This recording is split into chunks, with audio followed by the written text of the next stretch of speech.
ტექნიკური გაუმართლება ხარჯები და წარმოქმნილი პროექტის მიხედვით, პედაგოგის მიხედვით დაწყებული ტოქსიკოლოგიიდან სამეცნიერო ლიტერატურა რაც გამოდის ბუნებრივია. ჩემთვის ეს ძალიან საინტერესო შეხვედრა იყო და ძალიან მნიშვნელოვანია ყველაფერი ის რაც გაჟღერდა ამ შეხვედრის ფარგლებში. კერძოდ ის რომ დოქტორანტებს სამეცნიერო კვლევებისთვის ეძლევათ საშუალება მოიპოვონ დაფინანსება. რა თქმა უნდა, შემთხვევაში თუ ისინი მოამზადებენ შესაბამის წინაპრობას და პროექტს. ეს ეხება როგორც ქვეყნის შიგნით კვლევებს და საჭირო მასალას, თავშოთ ეს იქნება ბიბლიოთეკები თუ ელექტრონული მასალები, ასევე არის შესაძლებლობა მათ მოიპოვონ დაფინანსება საერთაშორისო კვლევებისთვის, რათა ეს მათი ნაშრომი იყოს უფრო ხარისხიანი, უფრო მნიშვნელოვანი და წვლილი შეიტანონ თქვათ მეცნიერების განვითარებაში. დღეს მდგომარეობით მოქმედი დოქტორანტი 114 ყავს. ეს საკმაოდ სოლიდური ციფრია მოგეხსენებათ უნივერსიტეტისათვის.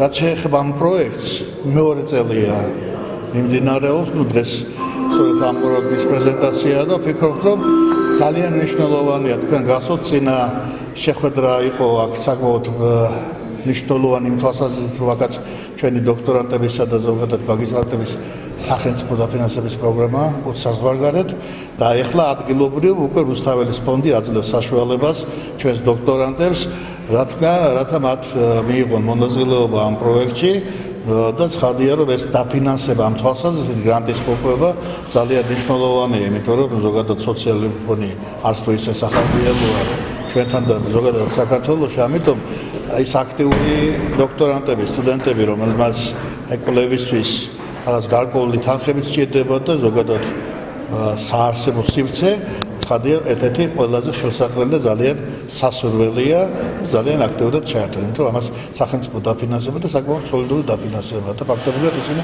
აბსოლუტურად უზრუნველყოფილი იქნებიან მთელი ამ პროექტის კვლევის განმავლობაში.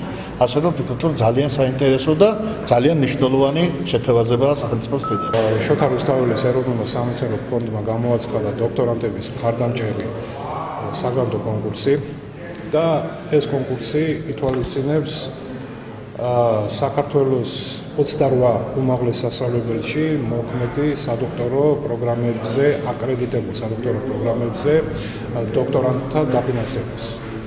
დაფინანსება არის საკმაოდ არსებითი 63,000 ლარი არის მაქსიმალური თანხა და 21 დეკემბერს მიმდინარე წლისა მთავრდება რეგისტრაცია, ელექტრონული რეგისტრაცია ამ კონკურსზე და ამიტომ ფონდმა გადაწყვიტა, რომ საქართველოს ყველა იმ უმაღლეს სასწავლებელი, სადაც პროგრამა ხორციელდება, გამართოს საინფორმაციო, საკონსულტაციო შეხვედრები და ვინაიდან თელავის უნივერსიტეტი არის სწორედ ის უნივერსიტეტი, სადაც ასეთი პროგრამები არის და ასეთი დოქტორანტები არიან, ჩვენ გადავწყვიტეთ, რომ საქართველოს რეგიონული უნივერსიტეტებში საკონსულტაციო შეხვედრების ჩატარება დაიწყოს სწორედ თელავიდან. ასეთი შეხვედრები მოგებნება ქუთაისშიც, ბათუმშიც, ახალციხეშიც, ანუ ყველა და თბილისში თავისთავად ყველა უნივერსიტეტში, სადაც ესეთი პროგრამები არის. მე გეტყვით, რომ ეს კონკურსი მეორედ ტარდება.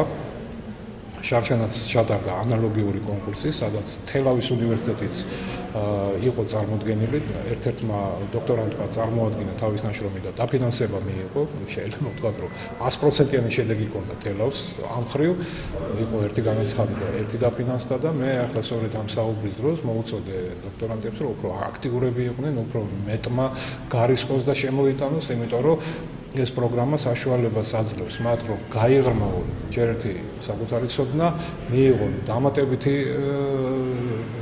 თანხები თავის საკუთარი კვლევის განსახორციელებლად, დაიფინანსონ სწავლა, დააფინანსონ მათი ვიზიტი უცხოეთის სამეცნიერო ცენტრებში და მოკლედ ძალიან ბევრი აქტივობები დაგეგმვა. თქვენს კითხვას რაც შეეხება ინტერესი იყო და ნახოთ. მე იმედი მაქვს, რომ თელავის უნივერსიტეტი საკმაოდ სოლიდურად იქნება წარმოდგენილი აი ამ საგრანტო კონკურსის რეგისტრაციის დასრულების შემდეგ.